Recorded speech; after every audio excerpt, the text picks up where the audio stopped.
အားလုံးပဲမင်္ဂလာပါကျွန်တော်ဒီနေ့မှာ professional ကိုယ့်ရဲ့ page တွေက page ပဲဖြစ်ဖြစ် account ပဲဖြစ်ဖြစ်ပေါ့နော် promote on ထားတဲ့ account ပဲဖြစ်ဖြစ်ကျွန်တော်ဒီ professional dashboard ကတော့အတူတူပါပဲเนาะအဲ့တော့အဲ့ professional dashboard ကိုအကြောင်းကိုကျွန်တော်ရှင်းပြပေးမှာဖြစ်ပါတယ် professional dashboard တွေကိုကျွန်တော်တို့ဝင်ဖို့အတွက်ကိုကျွန်တော်တို့ဒီကနေလည်းတွားလို့ရတယ်ကိုယ့်ရဲ့ဒီ page ကနေပြီးတော့ icon ဒီ profile wall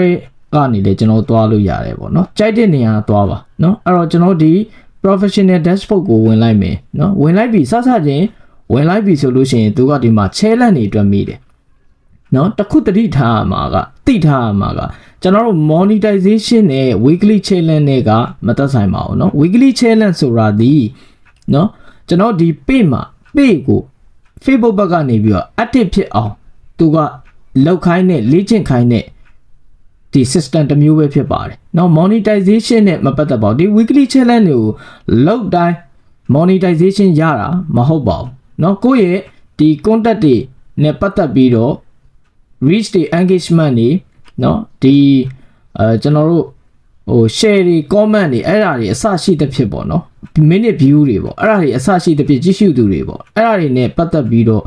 တိုးပွားလာတာနဲ့အများ Facebook ဘက်က invitation လုပ်ဖို့နှီးစက်လာလေးဖြစ်ပါတယ်เนาะပြီးတော့ကျွန်တော်တို့ criteria လို့ခေါ်တဲ့အရေးချင်းသတ်မှတ်ချက်တွေလည်းရှိရမယ်ပေါ့เนาะအဲ့ဒီ criteria တွေကိုတော့ကျွန်တော်နောက် video မှာဖော်ပြပေးပါမယ်เนาะအဲ့တော့ကျွန်တော်ဒီလိုပုံလေးပေါ်လာပြီဆိုလို့ရှိရင်เนาะကျွန်တော်တို့ကဒီမှာ start with challenge ဆိုလို့ရှိရင်သူက Facebook ဘက်ကလောက်ခိုင်းတဲ့ဟာကိုကျွန်တော်လိုက်လောက်ရမယ်ပေါ့เนาะဒါနားလည်လွယ်အောင်ပြောတာเนาะ explore on you อ่ะ on ဆိုလို့ရှိရင်ကိုယ့်ဘက်ကိုတွားခြင်းတဲ့ပုံစံနဲ့တွားလို့ရတယ်အဲ့တော့ကျွန်တော်ကဒီဘက်က explore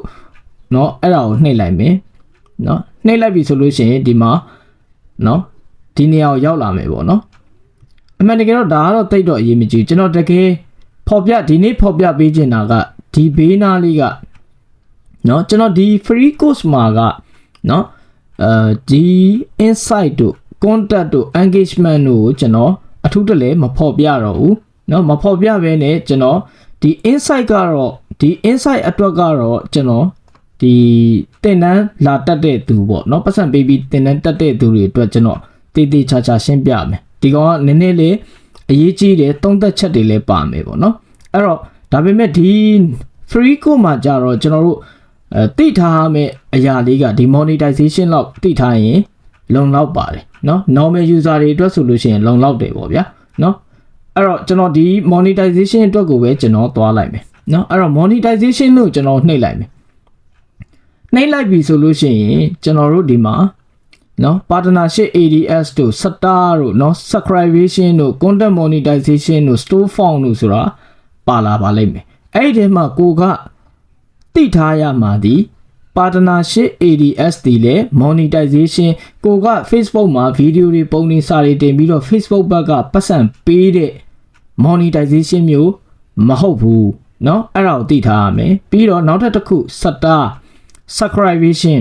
เนาะအဲ့ဒါတွေကဘာတွေလဲဆိုလို့ရှိရင် star တို့ subscription တို့အကြောင်းကိုကျွန်တော်ရှင်းပြထားတဲ့ video လည်းရှိတယ် YouTube မှာတင်ပေးထားတယ်เนาะအတူတုံးပြောရမယ်ဆိုလို့ရှိရင်တော့ဒီ star တို့ subscription တို့ဆိုတာဒီလေFacebook ကပတ်စံပေးတဲ့အရာမဟုတ်ဘူးเนาะ Facebook ကပတ်စံပေးတာမဟုတ်ဘူးကိုတကယ် Facebook ကပတ်စံပေးမှာဘာလဲလို့မေးရင် content monetization ပဲဖြစ်ပါတယ်အောက်က store fund ဆိုတာလည်းထုံဒီလက်ကောင်းပဲ marketing နဲ့ဆက်နွယ်နေတဲ့ဟာပဲဖြစ်ပါတယ်သို့တော့ကျွန်တော်တို့က monetization ဆိုလို့ရှိရင်တည်ထားမှာကအမှန်တကယ်တော့ monetization ရဲ့အဓိပ္ပာယ်ဒီကျွန်တော်တို့ဒီ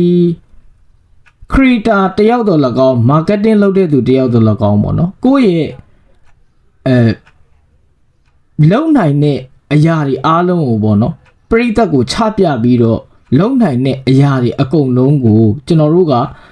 တစ်ဖက်ကနေပြီးတော့ပတ်စံပြန်ရှာလို့ရတဲ့အရာတွေအားလုံးဒီ monetization နဲ့မှာအကျုံးဝင်တယ်เนาะ monetization နဲ့မှာအကျုံးဝင်တယ်ဒါဒီလောက်ပဲမှတ်ထားเนาะဒီလောက်လေးပဲမှတ်ထားလိုက်เนาะအခုကျွန်တော်တို့သိရမှာဒီ Facebook က monetization ကိုသိရမှာဖြစ်တယ်အဲ့တော့ Facebook က monetization ကိုသိရမှာဖြစ်တဲ့အတွက်ကြောင့်ကျွန်တော်တို့ဒီ Facebook မှာ monetization ကိုပတ်စံပေးမဲ့အရာဒီ Facebook ဘက်ကပတ်စံပေးမဲ့အရာဒီဘာလဲလို့မေးရင် content monetization ပဲဖြစ်ပါတယ်เนาะဒီ content monetization လေးကိုပဲကျွန်တော်တို့ကရရှိအောင်လုပ်ရမှာဖြစ်ပါတယ်เนาะ အဲ့တော့ကျွန်တော်ဒီ content monetization ရရှိအောင်ဘယ်လိုလုပ်ရမလဲဆိုတော့ criteria နဲ့ပတ်သက်တဲ့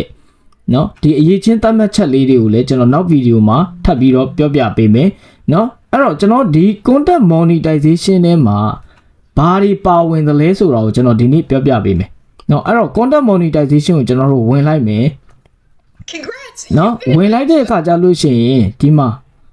I am interest ဆိုပြီးတော့သူလောက်ခိုင်းတယ်လောက်ခိုင်းတဲ့အခါကျလို့ရှိရင်အဲ့ဒီ form ကိုကျွန်တော်တို့က Facebook ဘက်ကိုပို့လိုက်တိုင်းကိုက monetization ပွင့်လာမှာမဟုတ်ဘူးဆိုတာကိုလည်းသိထားရမယ်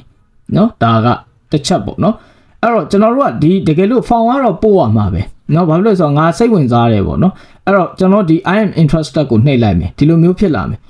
ဘာမှရှေ့ရှေ့ဝေးဝေးရေးစရာမလိုရေးချင်လည်းရေးပေါ့ဗျာဒါအမှန်တကယ်တော့တိတ်ပြီးတော့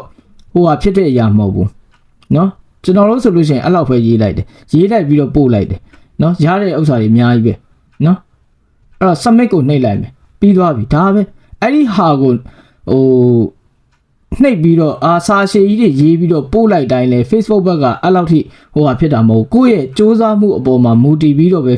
Facebook ဘက်က invitation လုပ်မှာဖြစ်တယ်အဲ့ဒါကိုသိထားရမယ်เนาะအဲ့တော့နံပါတ်1အနေနဲ့ကကျွန်တော်တို့ဒီเนาะ content monetization tool ထဲမှာဆိုရင်ဘာတွေကို तू က support ပေးမှာလဲဆိုတဲ့ဟာကိုကျွန်တော်ပြောပြမှာเนาะ तू က in-stream ads လို့ခေါ်တယ်เนาะ in-stream ads ရဲ့ ADS only and performance bonus ဆိုပြီးတော့เนาะ तू ကရေးပေးထားတယ်အဲ့တော့ကျွန်တော်တို့ in-stream ads အတွက်လည်းကျွန်တော်တို့ကဖန်တီးရမယ် ADS only အတွက်လည်းဖန်တီးရမှာဖြစ်တယ် performance bonus အတွက်လည်းကျွန်တော်တို့ကဖန်တီးရမှာဖြစ်တယ်เนาะအဲ့တော့ကျွန်တော်ဒီဗီဒီယိုကဒီမှာအရန်ရှိမှာဖြစ်တဲ့အတွက်ကြောင့်နောက်ဗီဒီယိုမှာဒီ in-stream ads ရဲ့သဘောတရား ADS only ရဲ့သဘောတရား performance bonus ရဲ့သဘောတရားတွေကိုကျွန်တော်ဆက်လက်ရှင်းပြပေးမယ်အားလုံးဆင်ပြေကြပါစေခင်ဗျာ